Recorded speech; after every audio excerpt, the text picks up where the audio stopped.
ക്രിസ്മസും അതേപോലെ തന്നെ പുതുവർഷവും നമ്മുടെ മുന്നിൽ വന്നെത്തി. സോ ഈ അവസരത്തിൽ നിങ്ങൾക്ക് ഏവർക്കും എൻ്റെ ഹൃദയം നിറഞ്ഞ ഏറെ സ്നേഹത്തോടു കൂടിയുള്ള ക്രിസ്മസ് ആശംസകളും അതേപോലെ തന്നെ നവവത്സരാശംസകളും. ഓരോ വർഷവും പുതിയ പുതിയ റെസൊല്യൂഷൻസ് നമ്മൾ ഉണ്ടാക്കും അല്ലേ? ഈ ജാനുവരി 1 മുതൽ ഡിസംബർ വരെ ഞാൻ മുന്നോട്ടുള്ള ദിവസങ്ങളിൽ എങ്ങനെയായിരിക്കും. അപ്പം അതിന് മുന്നോടിയായിട്ട് കാണുന്നതാണ് നമ്മൾ ക്രിസ്മസിൻ്റെ സന്ദേശം തന്നെ സ്നേഹം, കാരുണ്യം, ദയ, ഫോർഗീവ്നെസ് ഇതെല്ലാം ആണല്ലോ അല്ലേ? അപ്പോൾ ഈ സ്നേഹത്തോടും കാരുണ്യത്തോടും ഫോർഗീവ്നെസ്സോടും കൂടി ഈ വർഷം ഡിസംബർ ആകുമ്പോഴേക്കും എല്ലാ കാര്യങ്ങളും നമ്മൾ മറക്കാനായിട്ട് തയ്യാറെടുക്കും. അതിനുശേഷമാണ് നമ്മൾ പുതിയ പുതിയ കാര്യങ്ങളെല്ലാം എഴുതി വരുന്നത്. അപ്പോൾ എല്ലാവരും പറയുന്നൊരു കാര്യമുണ്ട്, എന്തെല്ലാമാണ് പുതിയ വർഷം നമ്മൾക്കായിട്ട് കൊണ്ടുവരുന്നതെന്ന്. ഒരു കാര്യം മനസ്സിലാക്കണം, പുതിയ വർഷം ഒരിക്കലും ഒരു കാര്യങ്ങൾ കൊണ്ടുവരുന്നില്ല. ഒരു കലണ്ടറിലെ ഡേറ്റ് മാത്രമാണ് മാറുന്നത്. നമ്മൾക്ക് എന്താണ് ഈ പുതിയ വർഷത്തിലേക്ക് കൊണ്ടുവരാൻ സാധിക്കേണ്ടത്, ഇതാണ് നമ്മളുടെ ചിന്താകേണ്ടത്. ഈ ചിന്തയിലൂടെ നമ്മൾക്ക് മുന്നോട്ട് പോയാൽ നമ്മുടെ ജീവിതത്തിൽ പല മാറ്റങ്ങളും നമ്മൾക്ക് കൊണ്ടുവരാനായിട്ട് സാധിക്കും. ക്രിസ്മസിൻ്റെ സന്ദേശവും അത് തന്നെയാണല്ലോ.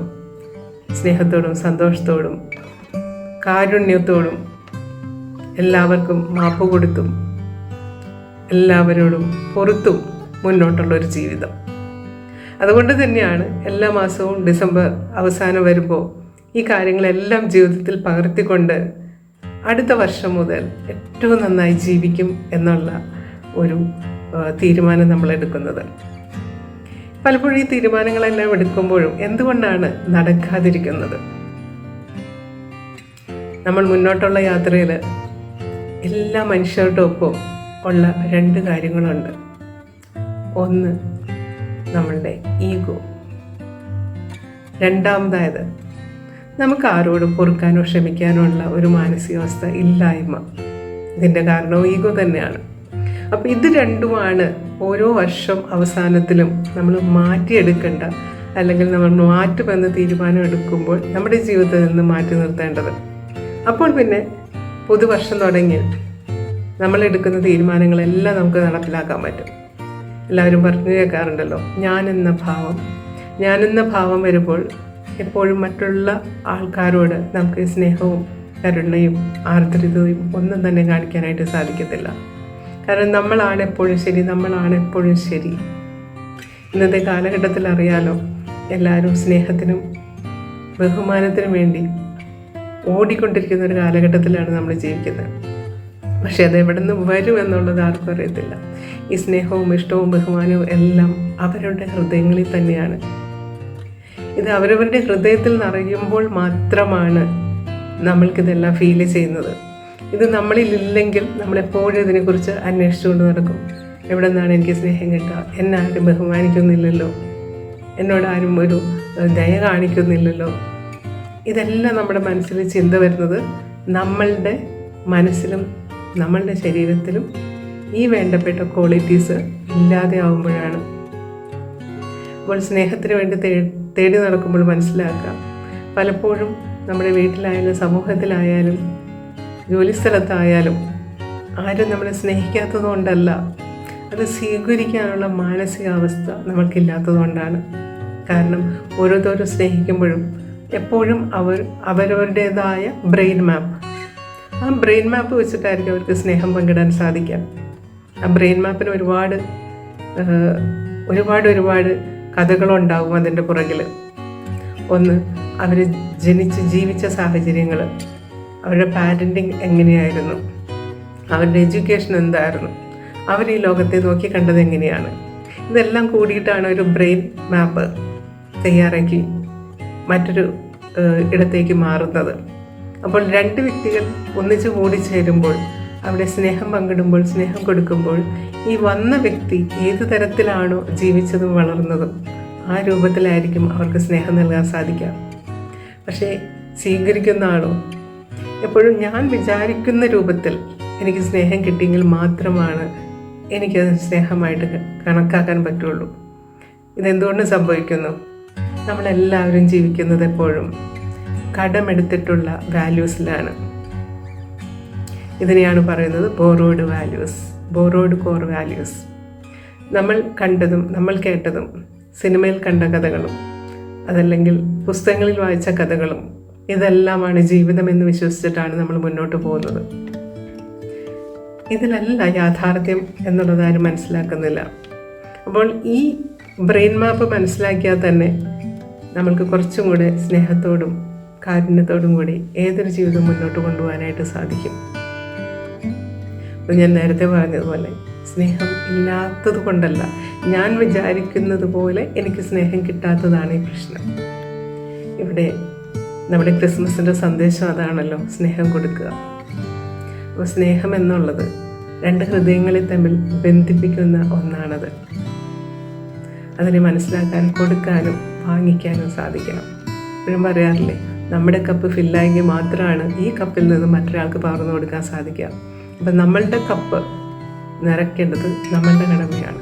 നമ്മളിൽ ഇല്ലാത്തതാണല്ലോ എപ്പോഴും നമ്മൾ കടം പോയി ചോദിക്കുക. സ്നേഹത്തിൻ്റെ കാര്യത്തിൽ അങ്ങനെ തന്നെ. ഇനി അടുത്തതായിട്ട് കമ്പാഷൻ. എങ്ങനെയാണ് കമ്പാഷൻ കൊണ്ടുവരിക? എമ്പത്തറ്റിക്കലായിട്ട് മറ്റൊരാളെ മനസ്സിലാക്കുക, അണ്ടർസ്റ്റാൻഡിങ് ലെവലിലേക്ക് പോവുക. ആ തരത്തിൽ മറ്റുള്ളവരെ കാണാനും ആ സഹാനുഭൂതിയോടുകൂടി അവരെ സഹായിക്കാനും സാധിക്കുമ്പോഴാണ് യഥാർത്ഥ ജീസസ് ക്രൈസ്റ്റ് നമ്മളുടെ ഓരോരുത്തരുടെയും മനസ്സിൽ ജനിക്കുന്നത്. യഥാർത്ഥ ജീവിതത്തിൽ അതെന്താണെന്ന് നമ്മളെല്ലാവരെയും കാണിച്ചു തന്നു. ത്യാഗത്തിൻ്റെ, സ്നേഹത്തിൻ്റെ, ആർദ്രതയുടെ എല്ലാ ഭാവങ്ങളുമായിരുന്നു ജീസസ് ക്രൈസ്റ്റ്. അതേപോലെ തന്നെ നമ്മളെ പഠിപ്പിച്ച മറ്റൊരു പാഠമാണ് ഫോർഗീവ്നെസ്. എന്തെങ്കിലും സംഭവിച്ചു കഴിഞ്ഞാൽ നമ്മൾ ആരും തന്നെ ഒന്ന് ക്ഷമിച്ചു കൊടുക്കാനോ അല്ലെങ്കിൽ ഒരു സോറി പറയാനോ ഇന്നത്തെ കാലത്ത് മത്സരമാണ്. അതിനുള്ളൊരു മാനസികാവസ്ഥയില്ല. എപ്പോഴും ചോദിക്കുന്ന ചോദ്യമാണ്, ഞാൻ എന്തിനാണ് ക്ഷമിക്കുന്നത്, ഞാൻ എന്തിനാണ് മാപ്പ് പറയുന്നത്, why should I forgive? So മനസ്സിലാക്കാം, നമ്മൾ ഫോർഗീവ് ചെയ്യുന്തോറും നമ്മൾ വളരുകയാണ് ചെയ്യുന്നത്. ഒരിക്കലും നമ്മൾ താഴത്തെ തട്ടിലേക്ക് ഇറങ്ങി പോകുന്നില്ല. അതിന് പകരം നമ്മൾ ഉയർന്നുകൊണ്ടേയിരിക്കും. ഫോർഗീവ്നെസ്സിനെ കുറിച്ച് ഇങ്ങനെയാണ് പറയുന്നത്: we are releasing the burden of anger, hatredness. So what will happen in our body? What will happen in our mind? ഇത് രണ്ടും പോയി കഴിഞ്ഞിട്ടുണ്ടെങ്കിൽ നമ്മൾ വളരെയേറെ ഭാരം കുറഞ്ഞ ഒരവസ്ഥയിലേക്ക് മാറും. ഈ അവസ്ഥയിലാണ് നമ്മളുടെ സ്നേഹവും ബഹുമാനവും ഇഷ്ടവും എല്ലാം ബ്ലോസമാവുന്നത്. അപ്പോൾ ഇത്തരത്തിൽ ജീവിച്ചാൽ നമ്മൾക്ക് മനസ്സമാധാനത്തോടും സന്തോഷത്തോടും കൂടി ഏത് മേഖലയിലായാലും എല്ലാവരുമായിട്ട് പെരുമാറാനായിട്ട് നമുക്ക് സാധിക്കും. ഇതിന് തടസ്സം നിൽക്കുന്ന രണ്ട് ആൾക്കാരാണ് എന്താണ് നമ്മളുടെ ഈഗോ എന്നുള്ളത്. അപ്പോൾ ആ ഈഗോനെ നമ്മുടെ ശരീരത്തിൽ നിന്നും മനസ്സിൽ നിന്നും എടുത്തു മാറ്റിയാൽ നമ്മൾ പെർഫെക്റ്റ് ആയിട്ടുള്ള പീസ്ഫുൾ ആയിട്ടുള്ള ഒരു സോളായിട്ട് മാറും.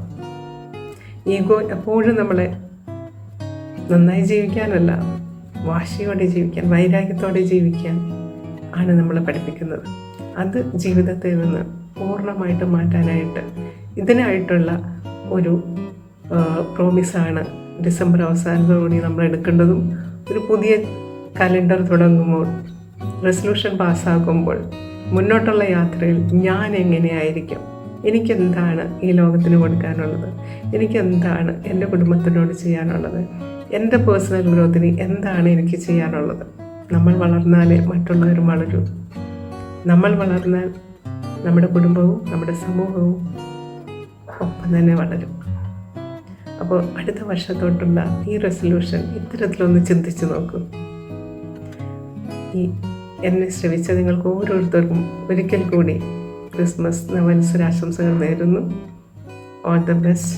Thank you so much for listening. Bye bye. Take care.